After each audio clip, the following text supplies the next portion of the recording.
Good day mga besh, magandang araw, magandang buhay. Tara, samahan niyo ako sa video na ito. Matagal-tagal na nga po wala tayong hindi nagkikita. Matagal-tagal niyo na pala akong hindi nakikita. For this video, ano daw? Ito, pisan uli natin. Sa paglilinis ng konti sa ating tindahan. Ano daw? At kahit hindi pa tapos ang ating pangumagang routine, ano daw? Tumanggap na rin tayo ng deliver. At ito nga po pala, inilalabas ko ang mga tubig ng bata. Kasi maraming nagtatanong kung meron daw ba kami. Kaya iyan, dinidisplay na namin. Kung inyo napapansin, isinantabi ko muna ang deliver na aking natanggap. Kasi mamaya ako na siya gagawin. Uunahin ko muna ang mga bagay na kailangan mauna. Ano daw? Kaya yan na nga, binalikan ko na ang wrap kasi batid kong marami ng kulang. Inuuna ko muna ang lagyan. Ang kulang wrap kasi inuuna ko kung ano ang gustong unahin ng isipan ko. Kasi pag ibang inuna ko, nawawaglit na ito. Wala ba sa tamang program? Ano daw? Paglalagay ng laman ng wrap, inuuna ko yung bandang itaas. Hanggang sa makarating sa ibaba.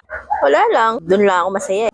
Ano daw? Nang batid ko na tapos na ang mga wrap na okay na ito, nabatid kong wala ng kulang at kumpleto na, sisimulan na natin ayusin ang mga deliver. O yung i-deliver kanina. Ano daw? Ang isinasalansang kong ito ay good for 1 week lang. Mga chichire lang yun ha. Kasi hindi sapat ang aking lagayan. Kung kaya, good for 1 week lang ang aking in-order. Dahil walang tamang espasyo, tamang lagayan para paglagyan. Ano daw? Pinagpatuloy ko na ang aking ginagawa. Nang ito'y matapos na. Kasi may nakaabang. Ano daw? May dumating na deliver. At kailangan ng madaliin. Kasi kailangan ng iayos. Para hindi nakaharang sa daanan. Hindi nakakagambala. Para walang matisod. At baka may marinig kang sumigaw. Darna! Ano daw? Sa tindahan nga po pala namin ay malaya ang kahit sino. Na umikot. At hindi nakakulong. Ano daw? Hanggang sila ay mahilo. Ano daw? Ang sabi nga nila minsan nahihilo na ako sa tindahan nyo. Ano daw? Kasi po ang kagandahan, pag sila ay naikot sa aming tindahan, makikita nila, unang-una, nagbago ang pwesto. Ano daw? At yung mga bibili nila, sila na nakakaalam. Sila na lang kukuha. Minsan nga hindi nila mabanggit, pero hawak na nila. Ano daw? O kaya naman minsan, sila na nagpapaalala na wala na kami ng bagay na hinahanap nila. Ano daw?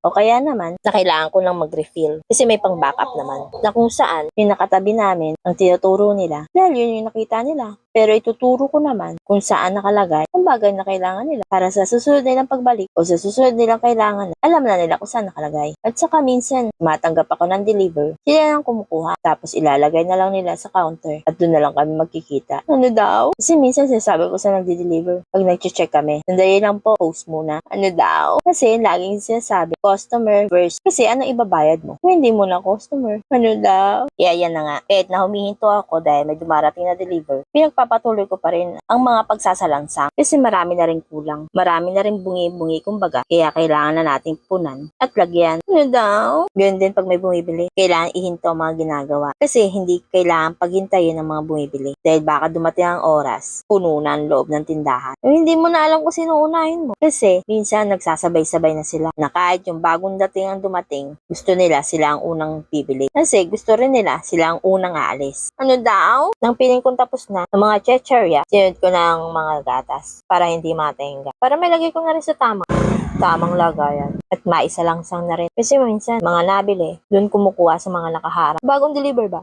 Kasi ngayon, kita agad. Kasi abot na sa akin para umiska po na. Ano daw? Para oras na umuwi. Ano daw? Minsan naman ginagito ko yung box. Gaano kadalas ang minsan? Ano daw? Ano lang po yan, iwas alikabok. Pwede rin pong paraan para may ipatong ko ang dalawang items. Ano daw? Kagandahan lang po kasi para magsama-sama ang mga items na yan. Ano daw? Para madali lang din po makita at malaman kung malapit na maubos ang items na ito. Noong una po kasi hindi yung karton ang ipinapakatong ko. Yung laman lang ng karton. Hindi naman po kagandahan ng tingin. Kaya napag-desisyon namin na isama na rin ang karton. Ano daw? Salamat po sa walang sawa niyong panonood at suporta. Hanggang sa susunod pong video.